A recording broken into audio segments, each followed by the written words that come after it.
Back at it again this week. This is PSG.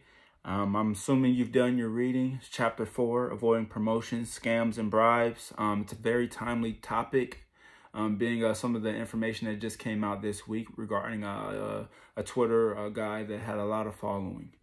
I'm excited. I'm hoping that you do get something from this. And if you don't, I wish you the best. As I will say, always use your best judgment and make decisions when the odds are in your favor. So moving along with penny stocks, if you haven't heard or learned yet, they are very, very easily manipulated. Simply put, the reason being, you can buy a lot of shares for a cheaper price, and then people will get on social media and you can really almost pump anything. I can't stress it enough, being able to stick to your fundamentals and do your own due diligence, not just following someone because they have a lot of Twitter followers. That can really get you caught up. I also would like to give some advice along the lines of on Twitter, also looking at how long the profile's been made. The profile's been made a year or two, and you're talking about 50 to over 100,000 followers. Make it make sense. They might be paying for them, or they might just be used to getting a lot of notoriety because they're able to pump stocks. So use your better judgment to understand what fits you best. And I will definitely be the first one to not advise, but suggest not to get caught up with any of that, because I don't think it's worth your freedom. I don't feel like there's a dollar amount that really is worth your freedom, and then being able to know that you've screwed people over hundreds of thousands or millions of dollars for your own benefit. I do think that's selfish. I am assuming you've done your reading, so I'm not going to go through every single thing from the book. I'm going to highlight a few key points and then mix that in, as I always do, with some information I've learned along the way to help you be successful, or at least help you be able to save from losing so much money. The reason penny stocks are easily able to be manipulated is because they're priced low, they're thinly traded. They do appear legitimate. These people that are pumping these stocks can remain anonymous.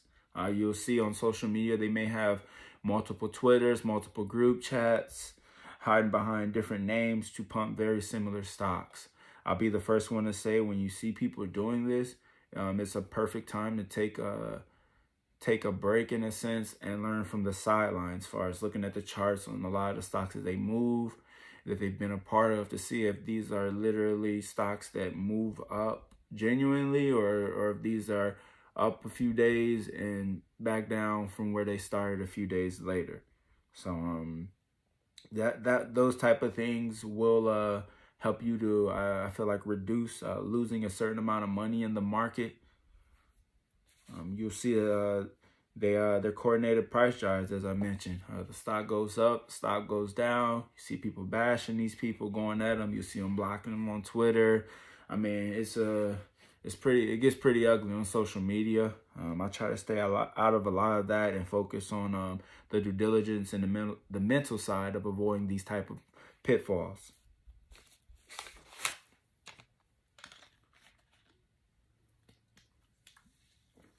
As I mentioned, the book, they're not too fond of a lot of the penny stock that we trade from 0001 to 5 cent range. They do recommend that you avoid free picks. Stresses what we always do as far as doing your proper due diligence, making things make sense for you. If it doesn't make sense to you, don't put your money in. I'll be the first one to tell you. Simply put, make sense of it. Why would you want to buy something high anyways? As an investor in the market, you always want to make a choice when the odds are in your favor. So buying high just because everyone is, the shit's just not smart, simply put. You'll see people telling you, don't bid, sit, hit the ass, make it run. Look, capital preservation is also important. We are in the OTC market, where a lot of these people have very, very thin patience, where if you like the stock that much, wait for a dip. Think about still putting it on a shirt, because it's just so helpful. But I like the simple phrase of, don't chase shit, wait for a dip. Chasing these stocks, you put them running shoes on because you fear you're going to miss out. And I'm telling you, in a market where you need to make decisions when the odds are in your favor, statistically speaking, chasing stocks, that's going to burn your portfolio, I would say 70 to 80% of the time. You see people saying they've chased stocks and been successful, yes, but if you're just starting out or if you don't know what you're doing, this is a shitty approach to the market. This lures a lot of newbies in because they join the OTC, they're looking for some help, and they're typically attracted to those who have a lot of following. As I mentioned, if you see in profiles that just been made with tons and tons of followers, that should be a red flag to at least that much more think for yourself first and challenge yourself to think and ask yourself, are they pointing out quality stocks? Are these stocks moving at a rapid rate and then dropping at a rapid rate? I definitely think that will be a beginning basis to help you understand how to not lose money so damn fast, because in the OTC world, this is a lot of liquidity in the aspect of you can be up and down 20-30% in a day. So I feel like if you're not able to stomach certain losses or even used to it, then to use your better judgment and learn on the sidelines versus, hey, I put my money in, I'm down half of my portfolio in a couple hours because I bought some shit because of somebody I don't know on Twitter pumping it. After a certain amount of times, I would like to look in the mirror and say, take some fucking accountability. Nobody, especially the market, is going to care how you feel about losing your money. And these scammers, they've been doing it for years, most of them. So they can care less either. They'll block you and move on. I do feel like this is definitely a timely topic because the OTC has changed a lot with the rules of just being able to make sure companies are more filing to be current, putting the heat on them. And then also we've seen the SEC actually go after some of these people who have been scamming people. Make no mistake, the reason they've been getting in trouble, from my knowledge of reading these different articles, is because they're literally telling you not only to buy, but while they're telling you to buy and that you're going to get rich and make a lot of money, they're selling. So at some point, you will lose money in the market on some companies because sometimes CEOs lie or don't come through with their word. But at some point, you also got to take accountability of, yes, companies can do that, but following somebody on Twitter and them doing that and you still keep playing their game, that's been stupid. I'm just going to be honest. It's happened to me. We've all played the fool at some point in the market, but at one point, do we wake up and stop making the same damn mistakes would be a good question I would like to ask us all. So the reason some of these are manipulated, I do want to put emphasis on the aspect of you looking at those percentages gains. When you're looking at a company that's up 300% a day, be sure to look at the share structure and the dollar volume. Check the historical, see if it's just been recently loaded. I mean, make this shit make sense to you. I get people all the time say, oh man, this is a lot of work. It seems like a job. It seems like, hell yeah, it's a job. Being able to, it's a job that creates also a lot of freedom. So I'll be the first one to say it's a million ways to make $1 million. You just have to find one. But yeah, if you think that this is going to be a cookie cutter approach or this is going to be easy where everybody wins, I'll be the first one to tell you it's not. You got to put the work in.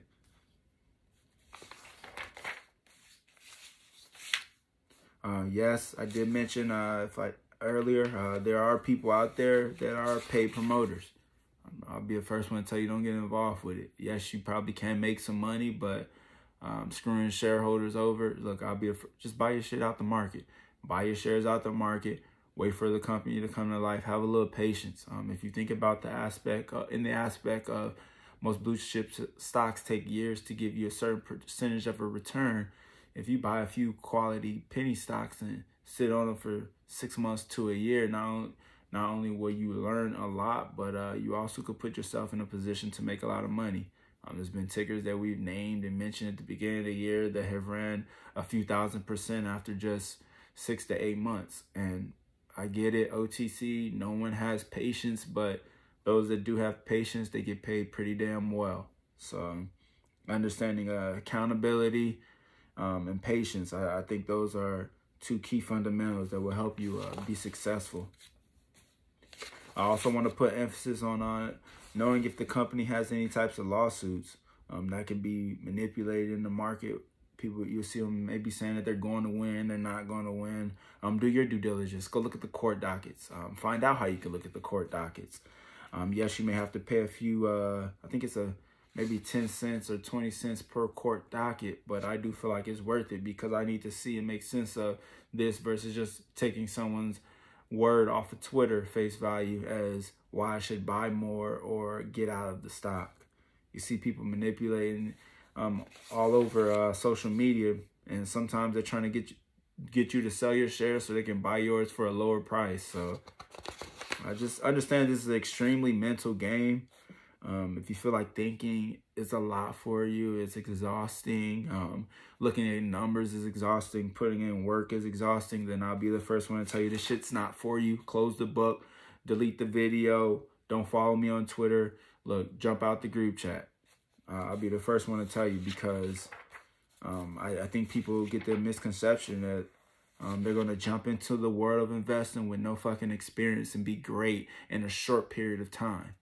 So if you find somebody able to do that, awesome. As I mentioned, this is a game of numbers and statistics, and statistically speaking, most don't jump into anything new and just be great.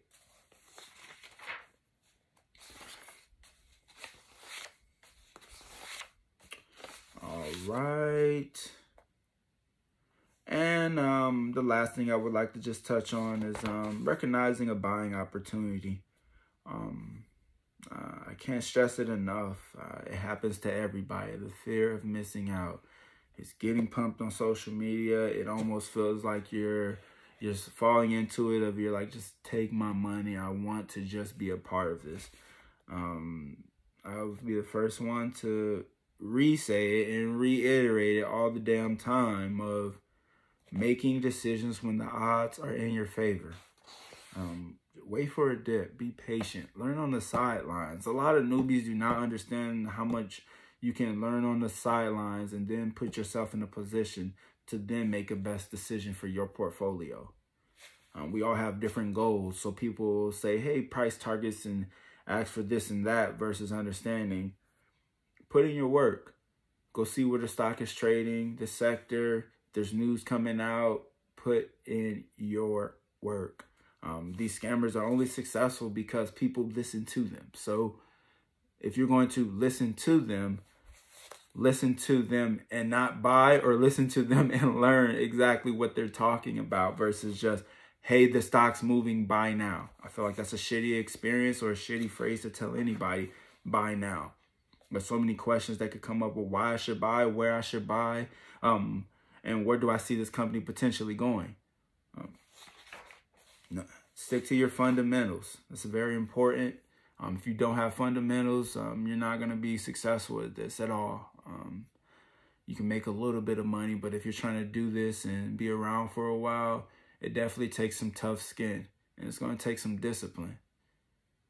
I'm sorry if you thought that was not the case, but it is. It's a harsh reality that most try to force through the market and just buying shit and losing money, and then they're sad and wanting to quit and hate penny stocks off of a choice that they decided to make.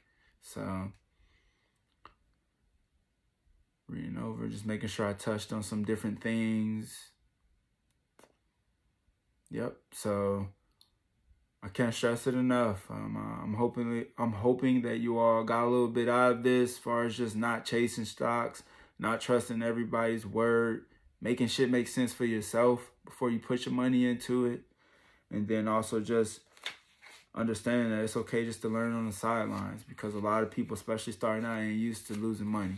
So, oh yes, and I'm sorry if you thought that you were going to if you thought that you were going to be able to jump into the investing world and enjoy it and not lose any money, I'll be the first one to tell you that is not the case. Yes, you will lose some money, but it's more importantly that you will also make some money. I've lost money, definitely, but I've made more money than I've lost. So I think I'm doing pretty decent so far.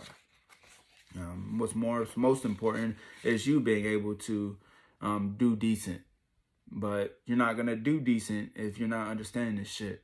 I say this all the time, and people still think that I'm blowing smoke about making things make sense for you and thinking with your mind versus just taking what everybody says as face value and trusting it.